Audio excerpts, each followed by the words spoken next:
Ladies and gentlemen, the huddle is a place where your leader galvanizes your squad to go out and get the task at hand accomplished. On this show, what is promised is the truth and personality that you will get from host Kenny C and the Real Lil. So sit back, relax, and remember, what happens in the huddle stays in the huddle. Hey, the word of the day, man, is respect. If you don't got respect, you don't have nothing in this game, man. Respect, you can't buy it.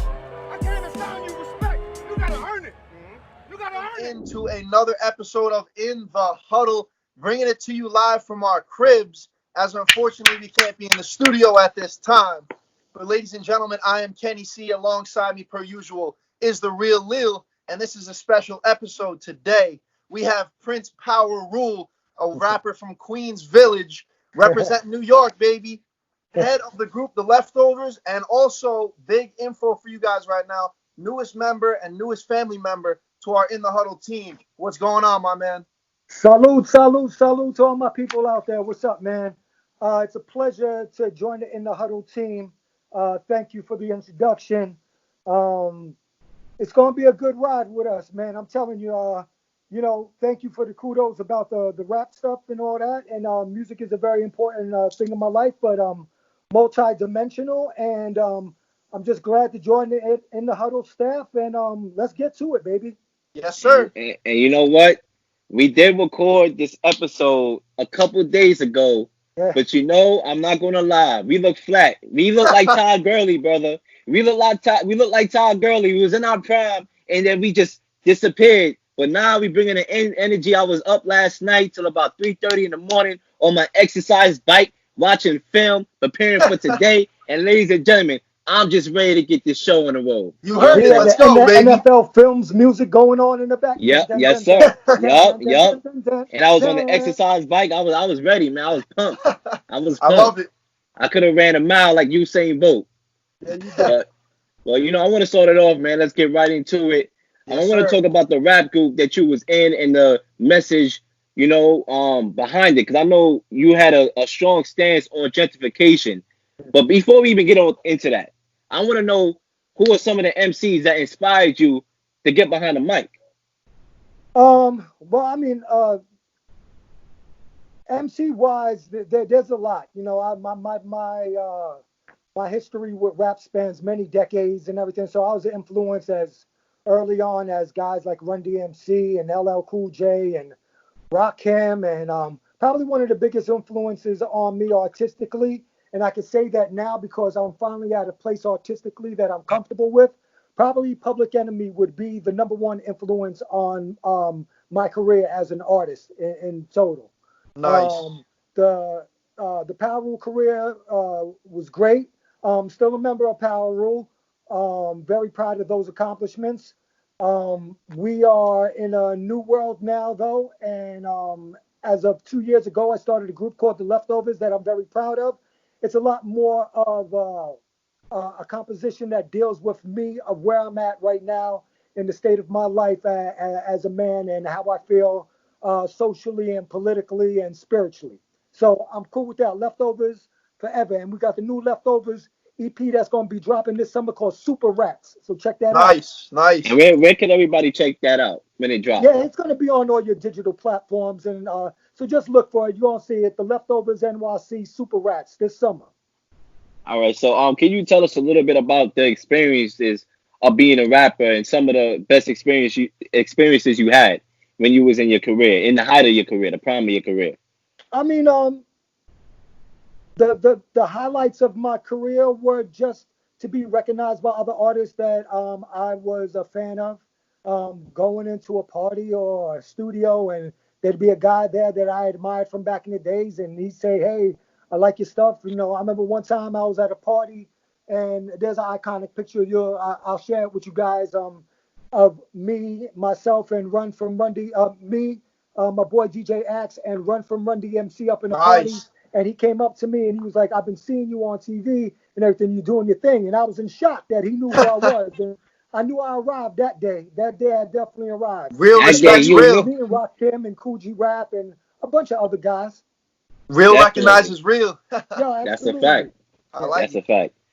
So another thing here, You said you talked about. Did you ever go on tour? Did you ever go on did any tours? Absolutely. I've been on the tour through there's a very famous magazine in the rap industry called the Source Magazine. I'm sure a lot of people are familiar with it. I Yes, was sir. on their very first rap tour, and that tour consists of Biz Markie, Lord Finesse, MC Search, RSO, Organized Confusion, Roxanne Shante. There was a bunch of us on that tour. That was a great tour, and it was a great experience.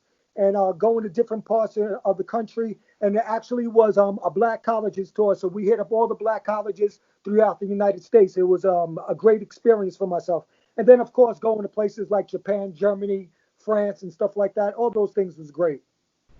Definitely, Um, definitely. Still going too. So I mean, we already know that's a work in progress still. mhm. So I know we talked, and you're a big fan of the Fan, the radio station, W Absolutely. Fan, and just talk a little bit about like your first exposure to sports, really. I mean, obviously, I've just been a sports fan most of my life. Actually, baseball was introduced to me through my grandmother, and my mom worked all the time. She had three sons, and she was bringing us up by herself with my grandmother. And when she was out and about, my grandmother would sit down and put on the Mets games for me, and I would watch the Mets games. My grandmother became a Met fan through default because the Dodgers had left New York City, and Yep. so then most Brooklyn Dodger fans and most New York Giants fans adopted the Mets. That's why you see the orange and blue in the Mets colors. It's from the orange from the New York Giants that used to play in the Polo Grounds, and the Dodger blue from the Dodgers who used to play in Ebbets Field, obviously. And Nice. I Little just history. became an early fan of the Mets, early '70s and stuff like that. And they were coming off the iconic World Series, Miracle Mets in '69. They went to Game 7 in 1973. I didn't grow up with my father, so my father figure by default was Tom Seaver, number 41, man. One of the greatest pitchers to ever do Nice. it, man. I love that dude, and he will ever be etched in my soul, Tom Seaver, and solidify myself as a Mets fan. Nice. And so you're a multi-generational person that has been in the city for a long time, listening to sports, listening to hip hop. How do you think hip hop and sports evolved in New York City from the time when you was growing up to now? You know, I want to say the earliest correlations between hip hop and sports in New York City, I would think really a defining moment was a barbershop in Queens, in Jamaica, Queens. It's called Cuddy's. That's my man's Freddie shop. My man Freddie's shop. It's on Parsons Boulevard in Hillside, and it's right across the street from Hillcrest High School. There's a barbershop there, and that barbershop, for some reason, well, I know the reason. Freddie was an excellent barber, and Martine, who was there, and a bunch of the dudes that were there that were great guys. Son and all these guys used to be over there, and it used to just be a fun time over there. And the cuts were great, and a lot of the local hustlers used to come over there and get their haircuts. And then all of a sudden, then you seen sports figures come in there because it was in Queens, and a lot of the guys played in Shea. So you had Strawberry going over there, you had Game Wow. going over there. You had the St. John's players going over there when St. John's was in their heyday. And this is all in the mid 80s. And then, that would trickle down that you would see the ball players from the Knicks started going there later on. So you see all those Mason, rest in peace to Anthony Mason. When you saw all those pieces in Mason's head, all the etched out hairstyles, that was all done by my man Freddie at Cuddy's Barbershop. So those two Wow. worlds collided. So then you had hip hop artists coming to that barbershop. You had sports figures coming to that barbershop, and it all exploded. And it was great. Like, you can watch the NBA on NBC on Channel 4 on that Sunday afternoon that a lot of us grew up watching, and you see Freddie sitting courtside right there. And you I see like it. that sports and music now these days especially go hand in hand. And in a time like this, when the coronavirus is at its peak, you see the importance that sports and music has had on the American people. Because I know in a time like this, I could pop in my headphones and listen to some music when I'm Right. down and out. Like, Oh Mike yeah. Tyson hit me with a left hook. Or if I want to turn on the TV, even though there's no games on, I can watch guys like, Stephen A, Mike Francesca, and a lot of these people, Michael K that I watch. So Listen, man. sports and entertainment definitely was a big part of American society. Listen, man. And New York is the epicenter.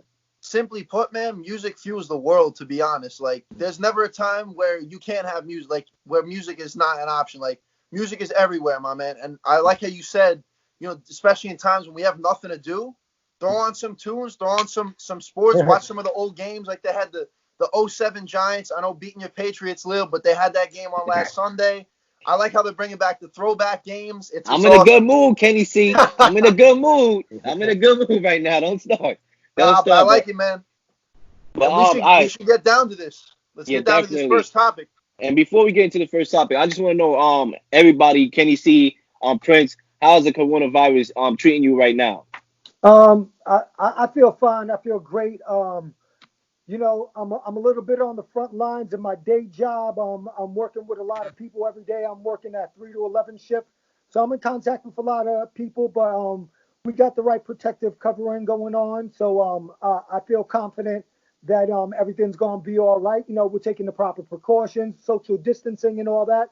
And also in the mornings, I like to give a shout out to at North Brooklyn Angels. You can find them at North Brooklyn Angels on Instagram and on Facebook, and click the link in the bio and you find out more information. It's an organization that I've been dealing with that gives out food to the people who are in need of food. And especially during this time, we're also feeding people in the healthcare industry, getting them breakfast and lunch and things of that nature, and still providing those foods for the community that is so necessary right now during this time.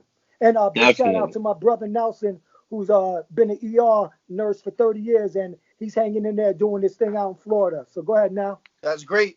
So shout out to everybody, that's salute. in the that's in a those big salute front lines. Definitely. To those giving back, man, in these times of need, and especially like you said, those doctors and nurses and all the health personnel that's out there on the front lines, man. Risking it every day. And shout out to all my grocery workers out there doing their thing, man. Yeah, definitely. Because a lot of people like to look up on them jobs and be like, those are jobs that nobody want to have. They call it low end jobs, but you need them low end jobs right now. You Listen, know what I'm saying? Man, like even something like FedEx, UPS, the U.S. Postal Service, they're out there making the world still go around, making this country still go around, man. So definitely salute to them.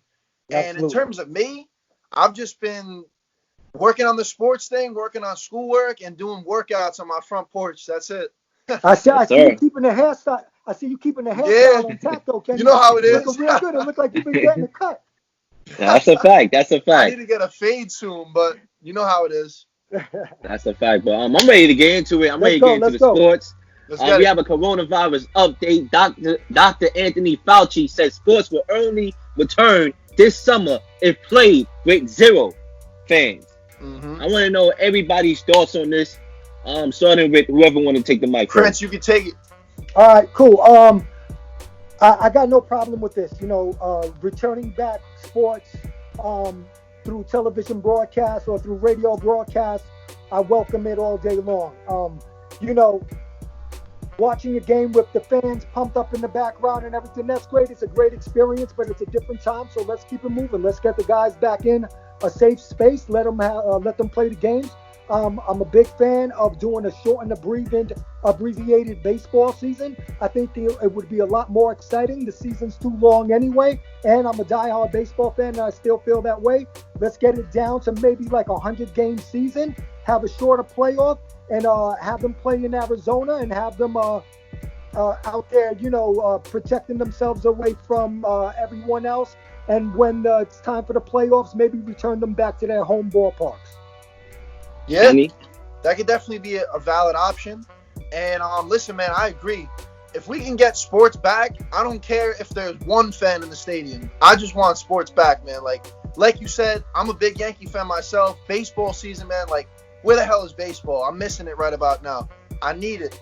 And like hockey and basketball. The season were cut short. We saw LeBron James and Giannis, a historic MVP race. LeBron at 35 years old, like down the drain, talking about, wiping away that season and restarting. But listen, man, the virus is the main thing. Obviously, we got to wait for that thing to die down. People need to stay smart. But I agree with you. If we can have sports with no fans, I don't even care, as long as there's sports on my TV screen. Listen, exactly. I don't care if these cats got to go up to the moon and play. I don't care. I'm just ready to see sports at this point in time. Okay, I really don't. I know it's, you know, the fans, like you said, Prince. It brings the energy. It's a whole nother experience, especially in the playoffs. Whether it's MLB, those fans is crazy in the MLB when it comes to the playoffs, right? Oh, yeah. Football, basketball, we all know it. But at the end of the day, man, right now we are going through a rough time, and everything right now is not normal. So we have to live in an unnormal situation until things go back to how it was before. Absolutely. I think this would be a great time for MLB to implement some of the changes that they've been toying with in these backroom meetings. I think to have a robotic ump call the game would be great. It would speed up the game. I don't really necessarily think that it would affect the play of baseball. I think it probably would enhance and make the game better with the robotic umps. Let's maybe think about shortening games. I don't mind. I want to see a starter go the whole game. If we had 7-inning games and DeGrom could go out there and pitch 7 innings every night, baby, the Mets will be all right. I know, that's all And you need. And another thing too, it won't be no excuses. We ain't gonna hear, oh, the home court advantage. There's no home court advantage. It's just you and the ball or whatever it is you throwing, Great point. and the other person. You know what I'm Great saying? point. I hear a lot of people talking about that. Everything is gonna be even, and you know, there's no excuses. So listen, if we can get sports on this summer with no fans, listen, I'll be watching and I will enjoy it. I will be thankful that we have something to watch, especially us sports fans.